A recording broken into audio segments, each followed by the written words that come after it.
দেখে নাও। এই ঝুমকি পাগলি আমাকে লিখেছিল, লাইভটা পুরোটা দেখিনি, ওনাকে ওটিটি দেখছিল, লাইভ দেখছিল। তারপরে দেখো আমাকে কতগুলি কমেন্ট করেছিল, যদিও সবগুলি কমেন্ট নেই, আরও কিছু কমেন্ট, যাদেরকে আমি ভালোবাসি তাদেরকে কী করলে শাশুড়ি মা ভালোবাসা পাবো, এরকম করে দেখো কতগুলি কমেন্ট করেছিল ও। এবং ও লাইভে বসে কতটা মিথ্যে কথা বলেছে, ও নাকি আমাকে একটা কমেন্ট করেছে। শুধু এটা না, আরও কিছু কমেন্ট আছে যেখানেও বলছে সরি সরি সরি, আমি জানতাম না। তারপরে বলেছিল ধন্যবাদ, হ্যাঁ, যে এমন কী করবো শাশুড়ি মার মন পাবো। তারপরে দেখো, হ্যাঁ, আমি একবার বলেছো একটু বাইরে গেছিলাম, তারপরে আমি একজনকে বকছিলাম, তখন বলছিল আমি তখন বললাম তোমাকে বকছি না। হুম, পাগল পাগল বলে লোকে, আমি পাগল নই, তাই তো? আচ্ছা, কাকে নিয়ে ভিডিওটা করছি? মৌয়ের একান্ত আপন যাকে নিয়ে। প্রথমে জানাচ্ছি, কালকে মৌয়ের বাবার কাজ সুসম্পন্ন হয়েছে। মেশামশাই যেখানেই থাকুক ভালো থাকুন, আর খুব শিগগিরই মৌয়ের কোল জোরে ফিরে আসুক, ঠিক আছে? এইবার আমাগো ঝুমকা গিরা রে, ঝুমকি রানীর নটঙ্কি লাইভে এসে কখনো কান্না কখনো হাসি, আবার যৌবন জ্বালায় জ্বলছে। আমার ছেলের বউ আমার সাথে সংসার করতে পারবে না। আমার ছেলে আর যাই হোক, অল্প বিদ্যা ভয়ঙ্করী না। 14 গোষ্ঠীর মধ্যে হঠাৎ করে ওই যে কি বলে, কিসে পদ্ম ফুল ফুটলে পরে যেরকম অবস্থা ঝুমকির হাজব্যান্ডের, অ্যাটলিস্ট এইটুকুন শিক্ষা আমার ছেলের আছে যে অনলাইনে তার স্ত্রীকে দিয়ে হয়তো বা মাকে গালি খাওয়াবে না, ঠিক আছে? আর এর থেকে বড় কথা, আমার পুত্রবধূ কোনো সুশিক্ষিত ঘরের থেকে আসবে, আর আশা করব ছোটোবেলার আপব্রিঙ্গিং বড়োবেলায় থাকে। তাই যেই মেয়েটা ভদ্র ঘর থেকে, শিক্ষিত মা বাবার ঘর থেকে বউ হয়ে আমার ঘরে আসবে, সে নিশ্চয়ই নোংরামি করতে গেল একটা লিমিটের মধ্যে করবে, এরকম লিমিটলেস পাগলামি করবে না। আর আমার ছেলের বউ এরকম পাগল ছাগল হলে নিশ্চয়ই তাকে ট্রিটমেন্ট করানোর একটা ব্যবস্থা করা হবে। সাইকিয়াট্রিস্ট দিয়ে দেখানো হবে, নাহলে অন্য কোনো রাস্তা আপনানো হবে। সেই পাগল ছাগল নিয়ে সংসার করতে নিশ্চয়ই আমি আমার ছেলেকে বাধ্য করব না, ঠিক আছে? আচ্ছা, এইবার আসছি ঝুমকির কান্না এবং ঝুমকির নটঙ্কি এবং ঝুমকির মিথ্যাবাদী। আমি পয়েন্ট দিয়ে বলবো আজকে প্রত্যেকটা মিথ্যাবাদী কথা। প্রথম, ঝুমকি কি বলল? ও দিন রাত্রে ওকে নিয়ে যে ভিডিওগুলি হয়, সেই ভিডিওগুলি দেখতে দেখতে ওর অনেকটা রাত্র হয়ে যায়, তাই সেই রাত্র হওয়ার জন্য সকালে উঠতে পারে না, সকালে উঠে ঠিকমতো কাজ করতে পারে না, মেয়েকে স্কুলে পাঠাতে পারে না, এর জন্য তার সাংসারিক লাইফ ডিস্টার্ব হচ্ছে। একটা কথা বলুন তো, গত 2 মাসে ও অনেক ভিডিও করেছে এই নটঙ্কিগিরি করে, অনেক থাম্বনেল দিয়েছে নটঙ্কিগিরি করে। কটা ভিডিও সোশ্যাল মিডিয়াতে ওকে নিয়ে করা হয়েছে? কারণ মোটামুটি আমরা অনেকেই অন্য জায়গাতে ভিড়েছিলাম। কখনো যারা ওকে নিয়ে ভিডিও করার মতো, মৌকে নিয়ে আমি যেরকম কখনো চোপা, কখনো মন্দিরা, কখনো প্রিয়া, আর মাঝখানে আমি ছিলামও না, একটু ব্যস্ত ছিলাম, বাইরে গেছিলাম, অতটা সময়ও ছিল না। বাকি যারা আমার সহ ক্রিয়েটাররা, ওরা অনেকেই চোপাকে নিয়ে ভিডিও করে বা অন্যদিকে ভিডিও করেছে। ওকে নিয়ে কটা ভিডিও হয়েছে, সেই কটা ভিডিও দেখতে দেখতে রাত্র হয়ে যায়, সে তার জন্য সকালে উঠে ঘরের কাজ করতে পারে না। এবং ঠিক ওই লাইনে আমি কিছুক্ষণ পরে বলেছে, ও ঘরের কাজ মানে করতে করতে, মোবাইলটা স্ক্রোল করতে করতে তার চোখে আমার লাইভটা চলে এসেছিল। ও রাত্রেবেলা কিন্তু দেখে ভিডিওগুলি, আর আবার বলছে দিনের বেলায় ও স্ক্রোল করছিল। কিছুদিন আগে ও শাশুড়িকে আনার একটা বাহানা করছিল, ওর মেয়ে ইংলিশ মিডিয়াম স্কুলে পড়ে, তাই ওই বাচ্চাটাকে আনা নেওয়া করতে অসুবিধা হয়, ঘরের কাজ কর্ম সামলে ওর বাচ্চাটাকে ইংলিশ মিডিয়ামে পড়াতে ওর অসুবিধা হয়। ওর একটা মুখে 3 রকম কথা। ও কেঁদে কেটে ভিডিওটা এর জন্য, লাইভটা এর জন্য করেছে 2টো কারণে। প্রথম কথা, ও যে মিথ্যাবাদী তার প্রমাণটা আমি দিয়ে দিয়েছি। দ্বিতীয় কথা, মৌ লাইভ বা ভিডিও কোনোটাই করছিল না, এই সময় একটু ভিউজ কামাতে হবে, এর জন্য আগের দিন লাইভে বসে স্বামী স্ত্রী মিলে মিথ্যা অভিনয়টা করেছে। তারপরের দিন লাইভেও বলেছে ও নাকি মাত্র একটা কমেন্ট করে বেরিয়ে এসেছে। আমি তোমাদেরকে কমেন্টগুলি টাইটেলে লাগিয়ে দেবো, যদিও সবগুলি নেই, আর যদি সেরকম হয় আমি সাইবার থেকে দেখব। ও মোর দেন 10টা কমেন্ট আমাকে করেছিল, 10টা কমেন্ট আমাকে করেছিল ও নাকি আমাকে কমেন্ট করে লিখে আছে যে ও নাকি বিগ বস দেখতে দেখতে আমার লাইভটা দেখছিল। একদিকে বিগ বস, একদিকে লাইভ, মানে একদিকে মোবাইল, তাহলে সে কি করে 10টা কমেন্ট করলো? মিথ্যা কথা। ও যে চোর, ওকে যে আমি চোর বলেছি, ও যে মিথ্যাবাদী, এগুলি ধরা পড়ে গেছে। চোরকে চোর বলতে নেই, মিথ্যাকে মিথ্যাতে বলতে নেই।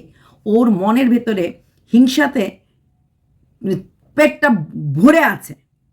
জেলাসি ছাড়া ওর পেটের ভেতরে আর কিচ্ছু নেই, কিচ্ছু নেই। ওকে দেখে মানুষ হিংসা করে, যেটা কাল লাইভে বলছিল এবং লাইভের অন্য লোকরাও বলছিল। ওর মধ্যে আছে কি হিংসা করার মতো? একটা পাগলকে দেখে লোকে করুণা করতে পারে, একটা অশিক্ষিত দেখে লোকে দয়া হতে পারে, কিন্তু হিংসা করার মতো কিছু নেই। ওর বরের চাকরি দেখে হিংসা করব আমরা? যতজন ক্রিয়েটাররা ওকে নিয়ে ভিডিও করে, সবার আর্থিক অবস্থা এবং সামাজিক স্ট্যাটাস ওর ওর বাপের বাড়ি এবং ওর হাজব্যান্ডের থেকে বেশি আছি, সব দিক দিয়ে বেশি আছি। ওর শিক্ষাগত যোগ্যতা, ওর ফাইন্যান্সিয়াল স্ট্যাটাস, ওর সোশ্যাল স্ট্যাটাস, শুধু আমার কথা আমি বলছি না, যারা যারা ওকে নিয়ে আমরা ভিডিও করি প্রত্যেকে ওর থেকে বেশি আছি। তাই তো দেখাচ্ছিল যৌবন জ্বালায় জ্বলছে, কারণ ওর বরকে নিয়েও সুখী আছে না, ওর বরকে নিয়ে সুখী নেই। বরকে নিয়ে সুখে থাকলে ওর ভাসুর জায়ের দিকে চোখটা পড়তো না। ভাসুর জায়ের দিকে চোখটা এর জন্যই পড়ে কারণ ওর টাকার খাইটা বেশি বেশি। এক মুখে বলছে সোশ্যাল মিডিয়াতে এসে ওর অবস্থা কাহিল হয়ে গেছে, আরেক মুখে বলছে ওয়াইটিটা কারোর বাপের না, সোশ্যাল মিডিয়া থেকে আমি যাব না। একবার ভাবি আমি কমেন্ট বক্স অফ করে দেব, আরেকবার ভাবি তোমাদের মতো যারা আমাকে সাবস্ক্রাইবার লাইক করো, পরিচিত হয়েছে আমার এই ওয়াইটি হিসেবে, কী করে কমেন্ট বক্স পাবো? আসলে কোনোটাই করবে না। তোমরা যারা ওর শুভকাঙ্ক্ষী ওকে বলছিলে বারবার ইগনোর করো, তোমাকে দেখে জ্বলছে, তুমি শোনো, এসব কথা না আমি বহুবার অফ ক্যামেরায় বুঝিয়েছি। কোনো কন্ট্রোভার্সির সাথে দেখা করবে না, কথা বলবে না। তুমি যদি নিতে না পারো 1 মাস 2 মাস থেমে যাও, শুধু শর্টস দাও, আমি 7 মাসে ছিলাম না, এই কথাগুলি অনেক পুরনো। কিন্তু টাকার লোভটা এই মহিলার এত বেশি, আর জ্বলন এত বেশি, ওকে সুইজারল্যান্ডে রাখলেও শান্তি থাকতে পারবে না। ওর মনে হবে বোধহয় আমার থেকে বেশি মৌ ভালো আছে। ওই যে ভেতরে একটা জ্বলন, ও জ্বলনটা উঠেছে যেদিন থেকে মৌ ওই জমিনটা কিনেছে।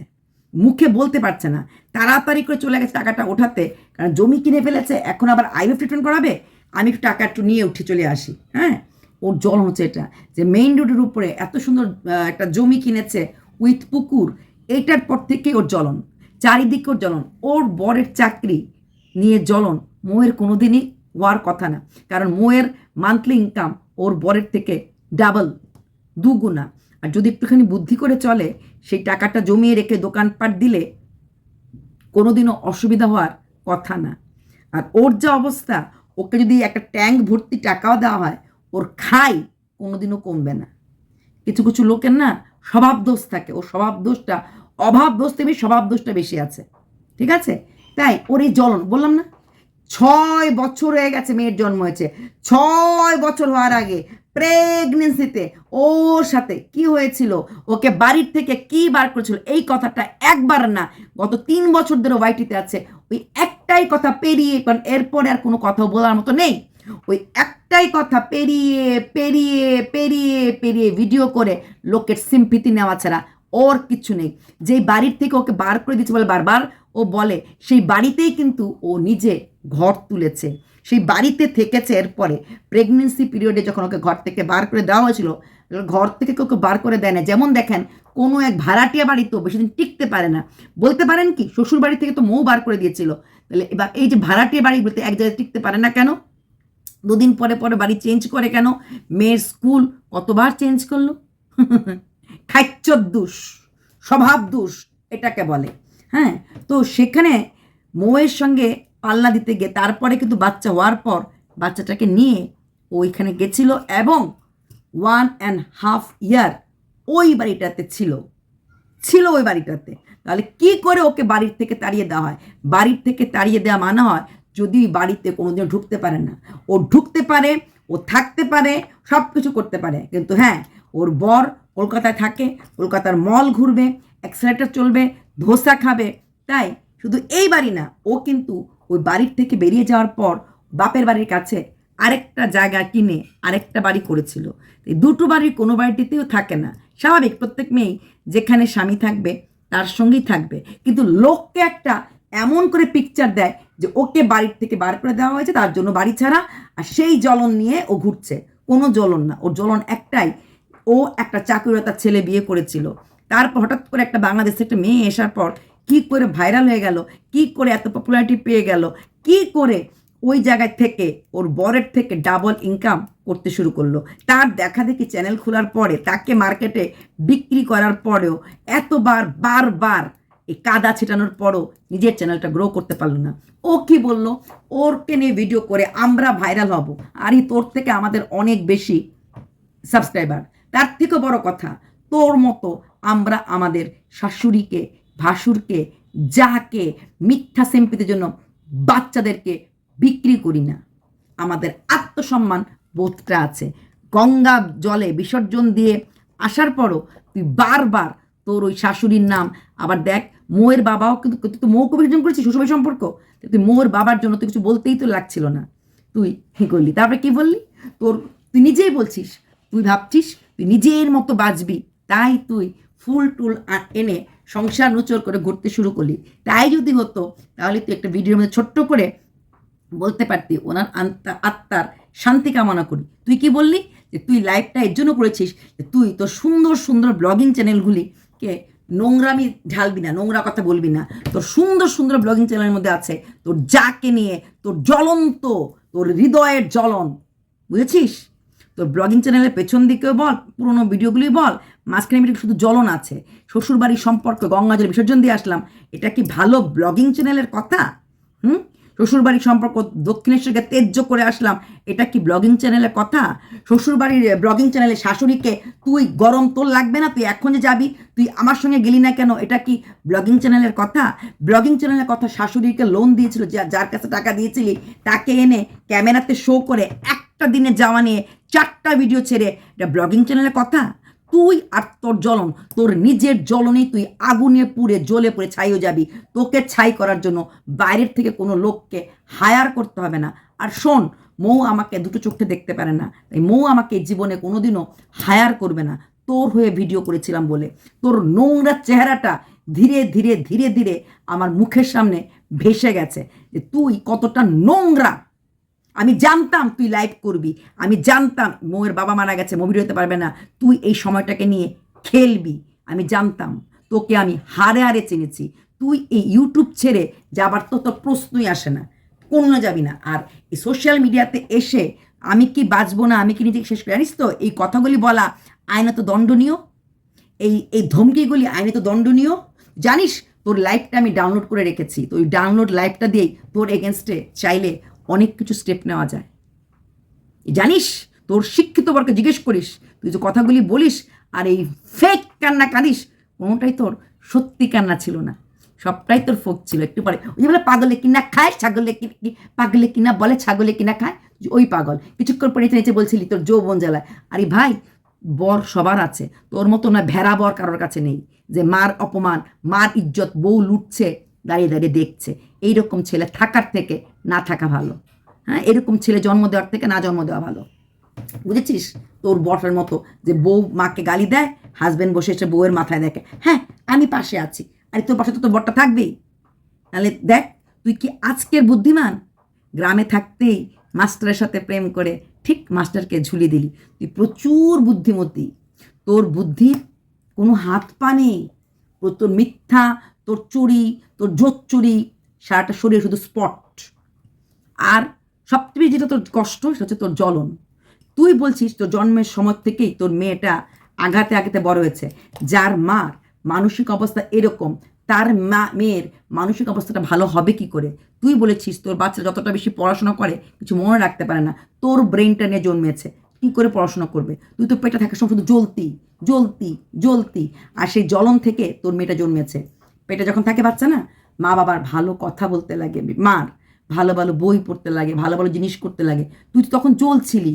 কারণ তোর বিয়ে তাড়াতাড়ি করে, ওর কি করে বিয়ে হয়ে গেল, তুই সাম্রাজ্যটা ছাড়ানোর আগেই ওর বিয়ে হয়ে গেল, তোর ওই জ্বলা নিয়েই তো তুই শেষ হয়ে গেছিস।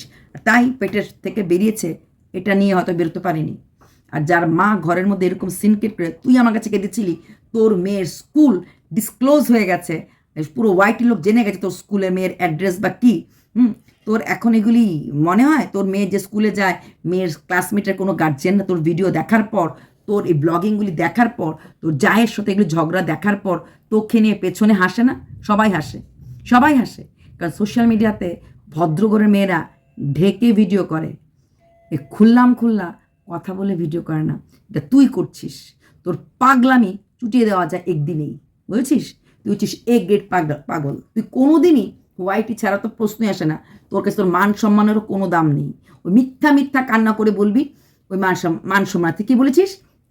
তোর কাছে স্ক্রল করতে করতে আমার লাইভ এসেছে। আবার তুই নিজেই বলেছিস যে তুই রাত্রেবেলা বসে বসে যারা ভিডিও করে তোকে দেখেছিস? তোর একটা কথার সাথে আরেকটা কথা মেলে না। আর কোনো কিছু হলেই তুই লোককে অন্য ব্ল্যাকমেলিংয়ের ধমকি দিস। তুই ঘরে বাইরে, তুই মৌয়ের বাড়িতে থাকার সময়ও ওই সময়ও তুই একটা ব্ল্যাকমেলিংয়ের ধমকি দিয়েছিলি। তখন তোর মা এসে বাধ্য হয়েছিল তোকে নিয়ে যেতে, কারণ তুই তখনও ব্ল্যাকমেলিং, কারণ তুই, আমার মনে হয় তুই বিয়েটাও করেছিস ব্ল্যাকমেলিং করে। সেদিনও তুই আমাকে এসে ব্ল্যাকমেলিং করছিলি যে আমি যাকে ভালোবাসি তার কথা আমি কাউকে বলি না, তার কথা আমি কাউকে বলতে চাই না। এটা তো ভালোবাসার লক্ষণ। কি বললি? তুই কাউকে পা ছুতে জানিস না, তোকে পা ছোঁয়া শেখানো হয়নি। তুই কাউকে হৃদয়ে রাখতে পারিস, তোর হৃদয়টা শুধু জ্বলন আছে, আগুন আছে, এটাতে মধ্যে তো কাউকে রাখতে পারবি না। তোর এখানে যাকে রাখবি না সে জ্বলে যাবে, উইদাউট চিতায় না দিই তোর ভেতরে যাকে ঢোকাবি চিতায় সে জ্বলে যাবে, বুঝেছিস? তাই তোর ওখানে কাউকে রাখার চেষ্টা করিস না। তোর মা বাবা তোকে শিক্ষা দেয়নি তো ভয় যায়। তাহলে আমার যদি মেয়ে হতি, বলতাম তুই এখন ওয়াইটি থেকে বেরো, যখন ঠান্ডা হবে তখন তুই আসবি, বা বলতাম তুই কোন ভিডিও করবি, কোনো শব্দ করবি না। তোর মা বাবাই তোকে শিক্ষা দেয় না বা তোকে কিছু বলে না, আবার বললে পরে তুই বলছিস না বললো আমি শুনি না, এটা বোঝা যায়। তুই যে বললে কারোর কথা শুনিস না, পাগলরা এরকমই হয়। নিজে যেটা বোঝে সেটাই ঠিক ভাবে, নিজে যেটা বলে সেটাকে ঠিক ভাবে। আমার থেকে বেশি জানতা, সর্বজান্তা আর কেউ নেই বলে সমস্ত পাগলেরই ধারণা হয়। তার মধ্যে তুই একটা বড় পাগল, বুঝেছিস? তুই বলছিস না তোকে পাগল বলে তোর গায়ে ফুসকা লাগে, তোর মেয়ে কী করে মুখ দেখাবে, আর তুই তো ওরকমই, তুই তো ওটাই। তোকে নিয়ে আমি ভিডিও করতাম না, আমার কোনো ইচ্ছে ছিল না। তোর জ্বালা উঠেছে, আমি মোয়ের প্রশংসা কী করে করছি, 1000 বার করবো। মোয়ের কোল জুড়ে বাচ্চা আসবে। তুই আগের বার দেখ, যখনই মৌ চেন্নাইতে গেছিল, ও যাওয়ার আগে বলেছিল যে ও প্রেগনেন্ট হবে বা প্রেগনেন্সি টেস্টিং করে যাচ্ছে, তখন তা থেকে তুই আগে প্রেগনেন্ট হয়ে গেছিলি, ওদের বাচ্চাটা থাকেনি। তারপর দেখ, মে মাসে বোধহয় তোর হয়েছিল সেই অ্যাবর্শন কেসটা, হওয়ার পর সেটাকেও বিক্রি করেছিস মার্কেটে, একদম পুরো ডলার সব দেখিয়েছিস, ওই ব্লাড ফ্যাটগুলো সব দেখেছিস। কতটা নোংরা হলে পরে ওর কোনো মা দেখাতে পারে তার বাচ্চার অ্যাবর্শন ব্যাপারটা। তারপরও তুই দেখ, জুন থেকে আরেক জুলাই, 13 মাস হয়ে গেল। মৌয়ের একটা প্রবলেম আছে, মৌয়ের একটা IVF করালে পরে প্রেগনেন্ট হতে পারবে। তোর তো নর্মাল প্রেগনেন্সি, তুই এই 13 মাসে তুই প্রেগনেন্ট হতে পারলি না। যখন তোকে ইউটিউবে বলা হচ্ছিল তুই একটা ভাই বোন কেন আনলি না, তুই বললি কি করে আনবো এই জ্বালাতে, ওকে তাতে ওকে বলবে আর ওকে দেখে আনছিস, ঠিকই বলবে লোকে। দেখ তুই 13 মাস কিন্তু আনলি না, বসে রইলি, তাও আনলি না। কিন্তু যেই আবার মৌ প্রেগনেন্ট হবে দেখবি তুই প্রেগনেন্ট হয়ে যাবি। তোর ভেতরে জ্বালা, এই জ্বালাটা না তোর কোনো দিনই কোনো দিক দিয়েই নিববে না, কোনো দিক দিয়েই নিববে না। মৌ যদি নুন ভাতও খায় তোর জ্বালা নিববে না। হ্যাঁ, তুই 13 মাসে প্রেগনেন্ট হতে পারলি। 13 মাসে প্রেগনেন্ট হলে কিন্তু মিসকেজ হওয়ার পরে যে প্রেগনেন্ট হতি, 2-3 মাস পরে প্রেগনেন্ট হলে পরে কিন্তু তুই কিন্তু ডেলিভারি হয়ে যেত। 13 মাসের মধ্যে তো 10 মাস, 3 মাস কেটে 10 মাস হয়ে গেলে তো ডেলিভারি হয়ে যেত। তুই কিন্তু প্রেগনেন্ট হোস নাই, তুই ওয়েট করছিস যখন মৌ হবে প্রেগনেন্ট তুই হবি। আর তুই কেন প্রেগনেন্ট হচ্ছিস কারণটা বলেছিস? তোর থ্যালাসেমিয়া ব্যাপারটা আছে, তোকে মাঝে মাঝে ব্লাড দিতে হতো, নিজেও তুই বলেছিস। যখন মৌ বলছিল মৌ সুস্থ, তখন তুইও তোর থ্যালাসেমিয়াটা নিয়ে চলে এসেছিলি। সেখানে বাচ্চা হওয়ার ক্ষেত্রে তোর একটা আগের বেলায় প্রবলেম হচ্ছিলো, এখনও তোর একটা প্রবলেমের ব্যাপার আছে। হ্যাঁ, এটা তুই বলিস নি, তুই বলছিস যে লোকে তোকে ভাববে তুই হিংসা করিস। তাহলে ঠিকই তো কথা। 6 বছর তোর মেয়ের বয়স গত বছরই হয়েছিল। মানুষের নর্মালি 5 ইয়ার্স বা 6 ইয়ার্স হওয়ার পরে প্রেগনেন্সি করে। যেই মৌ বলেছে যে আমি বাচ্চা আনবো, তখন থেকেই তোর কিন্তু প্রেগনেন্ট হওয়ার জন্য তিরিং তিরিং তিরিং করছে। আর তুই বলি বাচ্চাটা বড় হওয়ার জন্য, ঠিক আছে, বাচ্চা 6 বছর তো গত বছরই হয়েছিল। হওয়ার পর তো ওই সময়টাই প্রেগনেন্ট হলি, মিসক্যারেজ হয়েছে মেনে নিলাম। গত 13 মাস ধরে কেন প্রেগনেন্ট হলি না? কারণ ওয়েট করছিস। তখন আবার শাশুড়ি মাকে টানাটানা করতে, কারণ ওই যে যদি মৌয়ের বাচ্চাটা হয়ে যায়, যদি শাশুড়ি মা মৌর কাছে থাকে, যদি মৌর একটু হেল্প পেয়ে যায়, আরে মৌকে দেখ বাড়ি খুঁজে কলকাতাতে মৌর ভিউয়ার্সও দিয়েছে। মৌর প্রচুর ভিউয়ার্স দিল্লিতে আছে, যারা আমাকে রিকোয়েস্ট করেছিল রিয়েল লাইফে আমি যেন মৌয়ের এগেনস্টে ভিডিও না বানাই, তাও আমি শুনিনি, আমি তোর পক্ষে দাঁড়িয়েছিলাম, বুঝেছিস? তোর ভেতরটা না আমি ধীরে ধীরে ওই পেঁয়াজের খোলসের মধ্যে দেখতে পাচ্ছি, প্রতিটা জিনিস দেখতে পাচ্ছি। তো ওদিনে যে লাইফটা কান্নাকাটি করেছিস, ওর বাবা মরেছে কি আমার বাবা মরে যাবে নাকি, না না না না না, ওর জন্য কান্না করিসনি। তুই কান্না করেছিস এর জন্য যে তোর মিথ্যাটা আমি ধরিয়ে দিয়েছি, আর তুই কটা কমেন্ট আমাকে করেছিস সেই মিথ্যাটাও তোকে আমি ধরিয়ে দেব। আমি তোর ক্যামেরাতে তোর লোকদেরকে আমি ধরিয়ে দেব। আরে তুই না মানবি না, তুই না মানবি না, তোর ভিউয়ার্সরা তো মানবে না, তো মোয়ের ঘরের ভিউয়ার্সরা মানবে। তুই এ গ্রেড মিথ্যাবাদী, ছলনাময়ী। ঠিক যখন তুই কানেরটা কিনেছিলি, আমি ভিডিও করে বলেছিলাম ওই কানেরটা তুই তোর জন্য কিনেছিস, তো শাশুড়ির মুখে ওই কানেরটা মানাবে না। তখন তোর এক ভিউয়ার্স বলেছিল, আমি একটা লম্বা কানের পড়েছিলাম, আপনাকে তো কানেরটা মানাচ্ছে না। আরে তোকে যে চেনে না এখনো মার পেটের ভেতরে আছে, বুঝেছিস বুঝেছিস? তুই হচ্ছিস এ গ্রেড নটঙ্কি। আর শোন, তুই তোর স্বামী নিয়ে সুখে থাকলে তুই অন্যদিকে মুখে মুখে মুখ মারতি না। এটা তুই কি বলেছিলি আরেকদিন, দেখো আমি মোটা হচ্ছি, আমার এই সবগুলি ভরে গেছে, তার প্রমাণ আমি সুখে শান্তিতে আছি। আর আমি সুখে আছি দেখে লোকে আমাকে হিংসে করে। তোর মতো সুখে, তোর মতো এরকম পোস্ট অফিসে চাকরি করার বউ ঘরে ঘরে আছে, বুঝেছিস? ঘরে ঘরে আছে। না জানি আমাদের মতো থাকলে তোর কি অবস্থা হলো। তবে হ্যাঁ, তুই তো ভাবিস নি কখন এরকম থাকবি, ভেবেছিল ওই ক্ষেত কামারে থাকবি, গরু দোয়ানো ঘরে বিয়ে করবি। তবে হ্যাঁ, যেটুকুন পাওয়ার যোগ্য এর থেকে অনেক ভালো ছেলে তুই পেয়েছিস, নো ডাউট। সেন্ট্রাল গভর্নমেন্ট এমপ্লয়িটা ভালো ছেলে পেয়েছিস, হ্যাঁ, তা তো তোর মনে শান্তি নেই। তুই ভাবিস তোর বরের স্যালারি থেকে মোয়ের ইনকাম বেশি, হ্যাঁ, আর এখন মোয়ের ইনকাম আরও বেশি মোয়ের ওই অনলাইন বিজনেসটা শুরু হওয়াতে। তারপরে এই অনলাইন বিজনেসটা কিন্তু কলকাতাতে এসেও করতে পারবে। তারপরে আইবিএফের পরে এই অনলাইন বিজনেসটা, যেহেতু কোলোলের একটা কাপড়ের দোকান আছে, আরামসে বসে পুরোপুরি কুচবিহারে তুই জল কুচবিহারে বসে আরও বেশি করতে পারবে। তখন তুই কি করবি? তুই কোনো দিক দিয়েই মোকে হারাতে পারবি না। এখন পর্যন্ত মোয়ের দুর্বলতা একটাই, মোয়ের সন্তান হয়নি। আর মোয়ের যদি এদিন সন্তান হয়ে যাবে, ফুটফুটে একটা ছেলের বাচ্চা হবে, হ্যাঁ, মোয়ের বাবাই মোয়ের কোলে আবার জন্ম নেবে। দেখে নিস তুই। শোন, যখন কাউকে কেউ হিংসা করে না, তার বারন্ত হয়। তুই ওকে হিংসা করছিস, ওর বারন্ত হচ্ছে, আর তুই ডুবে যাচ্ছিস। তোর বাইক ছিল, তোর ওইটা ছিল, কিন্তু মৌ একের পর এক সব, তুই ফট করে জায়গা কিনে তোর বাপের বাড়ির কাছে জমিন কিনে ঘর করে ফেলেছিলি। এতদিন পরে গিয়ে মৌ জমিন কিনলো। তোকে বিয়ের আগে বাইক দিয়েছিল, মৌ 6.5 বছর পরে পরে বাইক করলো। মৌ করছে ধীরে ধীরে, বুঝতে পারছিস তো? তুই ফটাকসে সব কিছু করে ফেলেছিস। ভেবেছিলি তুই অনেক সুপেরিয়ার, যখন তুই দেখলি তুই মৌয়ের কাছে যেতে পারছিস না, হ্যাঁ, পারবিও না, কোনো দিনও পারবি না। শাশুড়িটাকে আনতে পেরেছিস? পারিসনি, পারবিও না। তুই কাল বলছিলি না আমার কেউ নেই, কেউ ভালোবাসে না, হ্যাঁ, দেখলি তো মা বাবাকে কিন্তু দোষ দিলি। পরে যখন পাবলিকে বললো যে তোমার স্বামী আছে, তোমার মেয়ে আছে, তোমার মা বাবা আছে, তোর বোন আছে, তোর বোনের বর আছে, তোর বোনের ছেলে আছে, বলার সময় কি বলছিলি? আমার কেউ নেই। আসলে তুই মনের দিক থেকে তুই কাউকে আপন ভাবিস না। তুই বাবা, মা, বোনের বর সবাইকে ভাবিস ইউজ করার জিনিস, বুঝেছিস? নাহলে ভেবে বারবার বলতে পারতি না যে আমার কেউ নেই, হ্যাঁ। আর শোন, তোকে দেখে হিংসা করার মতো কিচ্ছু নেই। পাগলকে দেখলে আবার বলছি, করুণা হয়, হিংসা হয় না, বুঝছিস? যৌবন জ্বালায়, আমাদের যৌবন নেই, তাই তো না? না রে, তোর মতো এমন পাগল ছাগল মেয়ে যদি বৌদি কারোর বাড়িতে থাকে, তোর হাজব্যান্ডের যে কী অবস্থা বোঝা যায়। তুই নিজেই বলছিস ইচ্ছে হলে রান্না করিস, ইচ্ছে না হলে রান্না করিস না, ইচ্ছে হলে খাস, ইচ্ছে হলে খাস না, ইচ্ছে হলে মেয়েকে দেখিস না, ইচ্ছে হলে মেয়েকে দেখাস না, মেয়েকে পড়াস না।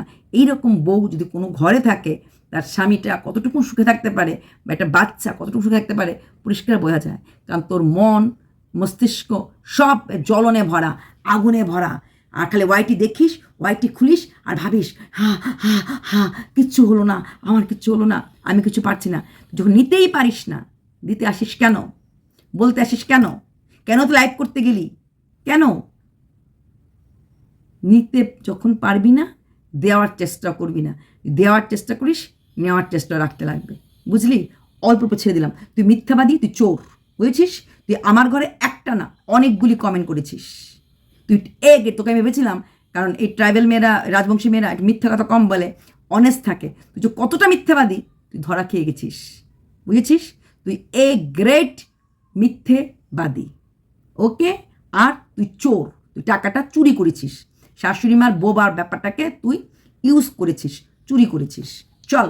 ফোট, ভালো থাকিস। আর তোর মতো ছোটো লোককে আমার মনে হয় না কোনো সুস্থ মস্তিষ্কের মানুষ হিংসা করতে পারে। একটা মানুষ যদি মাটির ঘরেও থাকে, সেখানে সুখ শান্তি থাকে, ঘরের বউটা স্বামীটা যদি নর্মাল থাকে, তাহলে অনেক ভালো থাকবে। পাগল ছাগলকে নিয়ে আর যাই করা যাক, সংসার করা যায় না। দেখ না পিঙ্কির মেয়ের কী অবস্থা, তুই অনেকটা সেটাই পেরি। চল বাই।